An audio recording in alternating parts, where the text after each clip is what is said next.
नमस्कार. आजच्या या खास विश्लेषण सत्रात आपल्या सर्वांचं स्वागत आहे. आज आपण एका अशा विषयावर बोलणार आहोत जो थेट आपल्या शिक्षण व्यवस्थेच्या मुळाशी जोडलेला आहे. तो म्हणजे आपल्या शैक्षणिक संस्था नक्की कशा चालवल्या जातात आणि त्यात एका मोठ्या बदलाची म्हणजे खरोखरच एका पॅराडाईम शिफ्टची गरज का आहे. चला तर मग वेळ न दवडता लगेच सुरुवात करूया. ही सगळी चर्चा सुरू करूया एका अतिशय रंजक किस्स्याने. विद्यापीठ अनुदान आयोगाचे तत्कालीन अध्यक्ष सर सी.डी. देशमुख यांनी एकदा एका विद्यापीठाच्या ग्रंथालयाला भेट दिली.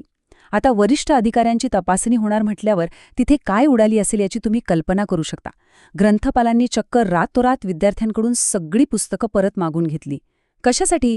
तर साहेबांना तपासणीच्या वेळी कपाटं अगदी पुस्तकांनी खच्चून भरलेली दिसावीत म्हणून. पण सर देशमुख हे काही साधे व्यक्तिमत्व नव्हतं. त्यांनी तिथे जी प्रतिक्रिया दिली ना, ती खरोखरच डोळ्यात झणझणीत अंजण घालणारी होती. ते म्हणाले, मी इथे एक आधुनिक आणि सुसज्ज पुस्तकाचं दुकान पाहतोय, ग्रंथालय नव्हे. अहो, हे ग्रंथालय जर पुढचे 6 महिने बंद ठेवलं तरी कोणाच्या लक्षात येईल का? विचार करा. पारंपरिक प्रशासनाची हीच ती सर्वात मोठी आणि जीवघेणी चूक आहे. प्रत्यक्ष शिक्षणापेक्षा फक्त नियम पाळणे आणि गोष्टी नीट नेटक्या ठेवण्याला इथे अवास्तव महत्त्व दिलं जातं. आणि इथूनच सुरुवात होते आपल्या आजच्या मुख्य चर्चेची. प्रशासन विरुद्ध व्यवस्थापन. वसाहतवादी काळापासून चालत आलेली केवळ प्रशासनाची ही साचेबद्ध पद्धत आता आपल्या शालांनी का मागे सोडायला हवी हे आता आपण पाहूया. तुम्ही जर बारकाईने पाहिलं तर या दोन्हीमध्ये एक मोठा तात्विक फरक आहे. प्रशासन किंवा ॲडमिनिस्ट्रेशन हे मुळात राज्यशास्त्रातून येतं. तिथे सत्ता, अधिकार आणि लोकांवर नियंत्रण ठेवणे याला महत्त्व असतं. या उलट व्यवस्थापन म्हणजेच मॅनेजमेंट हे मानसशास्त्र आणि समाजशास्त्रावर आधारित आहे. इथे मानवी वर्तन समजून घेण्यावर, माणसांचा विकास करण्यावर आणि सर्वात महत्त्वाचं म्हणजे उत्कृष्ट परिणाम साध्य करण्यावर भर दिला जातो. आता या प्रशासनातून जी नोकरशाही किंवा ब्युरोक्रेसी तयार होते त्यात 3 मूलभूत चुका आहेत ज्या कोणत्याही संस्थेची वाढ अक्षरशः रोखून धरतात. पहिलं म्हणजे कामाची छोट्या छोट्या तुकड्यांत विभागणी करून कडक नियम लादणे. दुसरं, वरच्या पातळीवरून तळागाळातील लोकांची प्रत्यक्ष परिस्थिती न जाणताच निर्णय घेणे. आणि तिसरं म्हणजे कर्मचाऱ्यांच्या प्रत्यक्ष कौशल्यापेक्षा त्यांनी नियमांचं आंधळेपणाने पालन करण्याला जास्त महत्त्व देणे. थोडक्यात सांगायचं तर इथे माणसांना फक्त एका यंत्राचे निर्जीव भाग समजलं जातं. दैनंदिन कामकाजातील हा विरोधाभास खरंच समजून घेण्यासारखा आहे. एक प्रशासकीय मानसिकता असलेला माणूस काय करेल? तो फक्त जुने नियम, साधनसामग्री आणि सेवाज्येष्ठता कशी टिकून राहील हेच पाहत बसेल. पण या उलट व्यवस्थापन मानसिकता असणारा माणूस लवचिकता आणि प्रत्यक्ष कामगिरीला प्राधान्य देतो.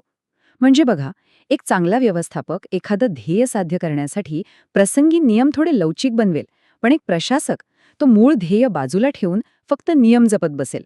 तर मग आता स्वाभाविकपणे प्रश्न असा पडतो की शैक्षणिक व्यवस्थापन म्हणजे नक्की काय? व्यवस्थापन क्षेत्रातील दिग्गज पीटर ड्रकर यांच्या मूलभूत तत्वांचा आधार घेऊन आपण याची नव्याने व्याख्या करूया. इथे एक अतिशय कळीचा मुद्दा लक्षात घ्या. आपण व्यवस्थापन कशाचं करतो? आपण थेट परिणामांचं व्यवस्थापन करू शकत नाही. आपण व्यवस्थापन करतो ते संसाधनांचं, म्हणजेच आपली वेळ, पैसा आणि लोक. संस्थेची उद्दिष्टे गाठण्यासाठी या सर्व उपलब्ध साधनांचा कुशल आणि प्रभावी उपयोग करणं म्हणजे व्यवस्थापन. जर आपण संसाधने चांगल्या प्रकारे हाताळली तर उत्तम परिणाम हे आपोआपच मिळतात. ह्या प्रक्रियेत 2 शब्द वारंवार येतात बरं का. एक कौशल्य म्हणजेच कार्यक्षमता आणि दुसरं परिणामकारकता. कौशल्य म्हणजे काय? तर उपलब्ध संसाधने अजिबात वाया न घालवता त्यांचा योग्य वापर करणे. आणि परिणामकारकता म्हणजे काय? तर आपण जे काही शैक्षणिक उद्दिष्ट ठरवलं आहे ते प्रत्यक्ष साध्य करणे. कोणत्याही यशस्वी व्यवस्थेसाठी या दोन्ही गोष्टींचा अचूक समतोल साधावाच लागतो. हे सगळं एकत्र कसं काम करतं हे समजून घेण्यासाठी आपण प्रणाली उपगम म्हणजेच सिस्टम्स अप्रोचकडे वळूया. हा मुळात जीवशास्त्रातून आलेला विचार आहे जो आजकाल आधुनिक संस्था चालवण्यासाठी अगदी चपखलपणे वापरला जातो. ही संकल्पना थोडी सोपी करण्यासाठी आपण स्वयंपाकाचं एक अगदी रोजच्या परिचयाचं उदाहरण घेऊया. समजा एखादा पदार्थ तयार केलाय आणि तो खायला अगदीच बेचव लागला, तर आपण तो पदार्थ खाणाऱ्या लोकांना दोष देतो का? की त्यांच्या जिभेत काहीतरी बिघाड आहे असं मानतो? बिलकुल नाही, बरोबर? स्वयंपाकाचे मुळात 3 टप्पे असतात. पहिलं असतं इनपुट किंवा आदान, म्हणजे स्वयंपाकाचं सगळं साहित्य आणि स्वतः आचारी. दुसरी असते प्रोसेस किंवा प्रक्रिया, म्हणजे प्रत्यक्ष स्वयंपाक करण्याची ती कृती. आणि तिसरं म्हणजे आउटपुट किंवा फलित, म्हणजे ते तयार झालेलं जेवण आणि त्यातनं मिळणारं समाधान. जर जेवण बिघडलं तर शहाणा आचारी कधीच खाणाऱ्यांना दोष देत नाही. तो लगेच आपल्या साहित्यात किंवा प्रक्रियेत काय चुकलं हे शोधायला लागतो. आता हेच स्वयंपाकाचं उदाहरण जसंच्या तसं आपल्या शालेय प्रणालीला लावून पहा. सगळं कसं लख्ख होईल. इथे स्वयंपाकाचं साहित्य म्हणजेच आपले इनपुट्स कोण आहेत? तर आपले विद्यार्थी, शिक्षक, शाळेला मिळणारा निधी आणि तिथलं वातावरण. प्रत्यक्ष स्वयंपाकाची कृती म्हणजे प्रोसेस काय आहे? तर आपला अभ्यासक्रम, शिकवण्याची पद्धत आणि परीक्षा. आणि जेवणाचं समाधान म्हणजे काय? तर विद्यार्थ्यांचं यश आणि उद्दिष्टपूर्ती. शैक्षणिक नेत्यांसाठी हा दृष्टिकोन खरोखरच डोळे उघडणारा आहे. या शालेय व्यवस्थेत काही अतिशय महत्त्वाचे इनपुट्स असतात. आणि इथे लक्षात घेण्यासारखी गोष्ट म्हणजे शाळेला रंगरंगोटी केलेली सुंदर इमारत किंवा नवे कोरे कम्प्युटर्स असण्यापेक्षा मानवी घटक खूप जास्त महत्त्वाचे असतात. विद्यार्थ्यांची सामाजिक आणि आर्थिक पार्श्वभूमी, शिक्षकांकडे असलेली कौशल्य आणि त्यांची तळमळ, मुख्याध्यापकांचा दृष्टिकोन आणि शाळेभोवती असणाऱ्या समाजाचं वातावरण, हे खऱ्या अर्थाने कोणत्याही शैक्षणिक व्यवस्थेचे भक्कम आधारस्तंभ असतात. आणि मग प्रक्रिया किंवा प्रोसेस म्हणजे नक्की काय? तर आपण जो अभ्यासक्रम शिकवतो त्याची उपयोगिता, वर्गात शिकवण्याच्या प्रभावी पद्धती आणि उपलब्ध साधनांचा जास्तीत जास्त चांगला वापर, हे बघा, शिकवणं ही एक अशी जिवंत प्रक्रिया आहे जी कागदावरच्या अभ्यासक्रमात प्रत्यक्ष प्राण ओतते. विद्यार्थ्याला मिळालेल्या कच्च्या साधनांचं एका उत्तम यशामध्ये रूपांतर करणारा हाच तो सर्वात महत्त्वाचा दुवा आहे. आता इथे एक अतिशय रोखठोक प्रश्न उभा राहतो. जेव्हा एखाद्या वर्गात किंवा शाळेत बहुसंख्य विद्यार्थी नापास होतात, तेव्हा आपण कोणाला दोष देतो? जसा तो आचारी जेवणाऱ्याला दोष देत नाही ना, अगदी तसंच एका उत्तम शैक्षणिक व्यवस्थापकाने या सामूहिक अपयशासाठी लगेच विद्यार्थ्यांना किंवा त्यांच्या घरच्या परिस्थितीला दोष देणं पूर्णपणे चुकीचं आहे. मग एक खरा व्यवस्थापक अशा वेळी काय करेल? तो या चुका सुधारण्यासाठी 3 पावलं उचलतो. तो सर्वात आधी या खराब परिणामांची म्हणजेच आउटपुटची नोंद घेतो. त्यानंतर तो आपल्या शिकवण्याच्या प्रक्रियेचं आणि अभ्यासक्रमाचं अतिशय कठोर परीक्षण करतो. आणि शेवटी विद्यार्थ्यांचं वातावरण आणि उपलब्ध संसाधने तपासून पाहतो.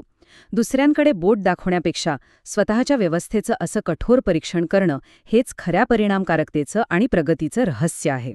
आणि आता आपण या संपूर्ण विश्लेषणाच्या सर्वात महत्त्वाच्या आणि अंतिम टप्प्यावर आलो आहोत, जिथे आपण पाहणार आहोत की एका थाटर, नियमबद्ध प्रशासनाकडून थेट परिणामांवर लक्ष केंद्रित करणाऱ्या एका गतिमान व्यवस्थापनाकडे जाणारा हा बदल नक्की कसा असावा.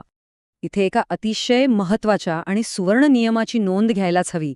नियम असा आहे, जर एखादी गोष्ट शैक्षणिकदृष्ट्या इष्ट आणि समर्थनीय असेल तर ती प्रशासकीयदृष्ट्या शक्य केलीच पाहिजे.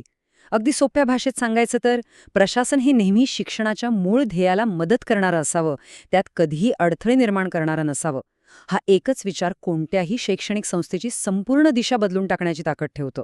जाता जाता एक असा प्रश्न जो तुम्हा सर्वांना नक्कीच अंतर्मुख करेल.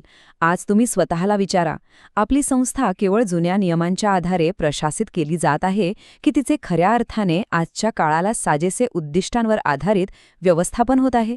हा एकच प्रश्न या संपूर्ण चर्चेचं मर्म सांगतो आणि सुधारणेचा एक नवा मार्ग मोकळा करतो. यावर नक्की विचार करा.